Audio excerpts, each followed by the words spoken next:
Hola a todos, en este vídeo abordaremos el concepto de minería de datos y veremos algunos ejemplos de herramientas analíticas que nos pueden apoyar en este proceso. Hoy en día podemos usar herramientas muy poderosas para aplicar métricas matemáticas y estadísticas que nos permitan procesar grandes volúmenes de datos y revelar en ellos patrones y asociaciones que mediante la lectura de cada documento individual no nos será posible detectar.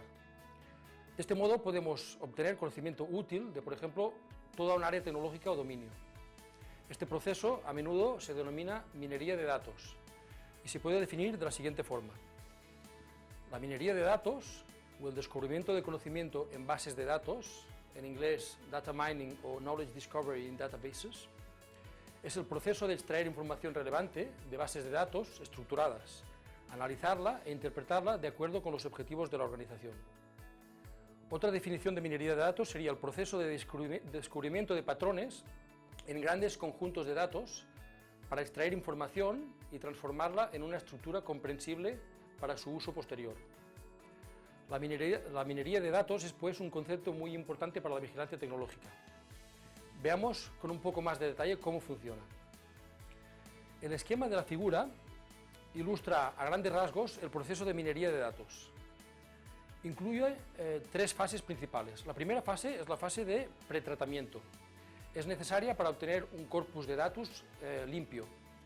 El corpus es el conjunto de datos que hemos buscado y recuperado y que contiene todos los datos que queremos estudiar. Muy a menudo estos se nos presentan de una forma bruta, con imperfecciones de formato, datos incompletos, etc.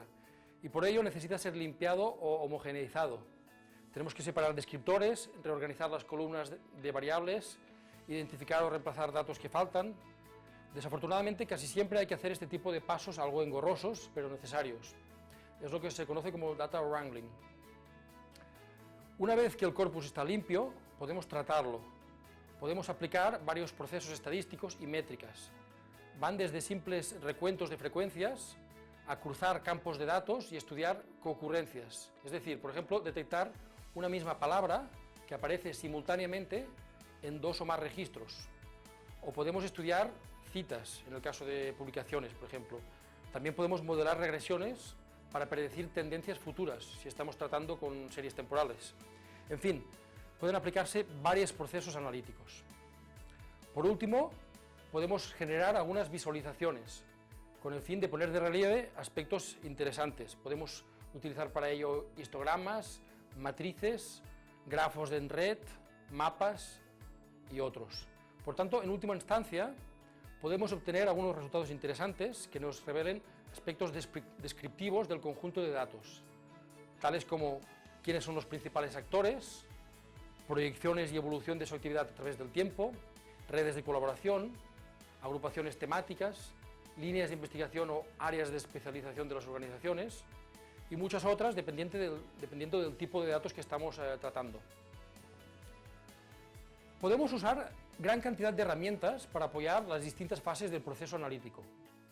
Algunos software son especialmente útiles para la investigación tecnológica, ya que permiten tratar convenientemente datos de ciencia y tecnología, tales como patentes o publicaciones científicas. Hay herramientas que se integran dentro de los servicios que ofrecen grandes proveedores de información, como por ejemplo Thomson Innovation. Este tipo de herramientas nos permite buscar y analizar datos en un mismo entorno integrado. Luego hay otras herramientas, llamadas cliente, que permiten incorporar los datos que hemos recogido previamente a partir de múltiples fuentes externas, para trabajarlos localmente. Un ejemplo de este tipo de herramientas sería, por ejemplo, Mateo Analyzer. Yo puedo hacer una búsqueda en cualquier fuente, descargarme los datos en un formato tabular, tipo Excel o CSV, e importarlo a este tipo de herramientas que tengo en mi entorno de trabajo, en mi ordenador, para su análisis. Hay muchas otras herramientas de software disponibles en el mercado, desde paquetes estadísticos clásicos, algunos de ellos muy potentes como SAS o SPSS, pasando por otras herramientas open source, por ejemplo, focalizadas en el modelado de algoritmos de aprendizaje automático, como Weka o Orange, que nos facilitan aplicar algoritmos de clusterización, por ejemplo, o de regresión a nuestros datos. Luego hay otras herramientas que proporcionan opciones de visualización muy potentes. Algunas de ellas son Tableau o QLeak o otras. Algunas de ellas incluso ofrecen visualizaciones interactivas. Y por otro lado tenemos lenguajes de programación estadística que además son open source, tales como por ejemplo R o Python, que se utilizan cada vez más para el análisis de datos y que, aunque su curva de aprendizaje puede ser algo mayor, ya que exigen escribir líneas de código, programar, ofrecen una amplia gama de posibilidades y además permiten la reproducibilidad de los hallazgos. Esto es importante, porque yo puedo configurar un proceso de análisis en base a unos datos y luego, en otra ocasión, aplicarlos directamente a datos distintos. En resumen, existen numerosas soluciones y software de gran utilidad para apoyar el proceso de minería de datos. Aún así, nunca debemos esperar que una sola herramienta nos solucione todos los problemas de inteligencia. Hay que conocer las diferentes herramientas y softwares disponibles y entender qué ofrece cada uno de ellos a fin de poder usar la que más nos convenga, a menudo combinando varias de ellas y siempre de acuerdo a nuestros requerimientos. Muchas gracias por vuestra atención.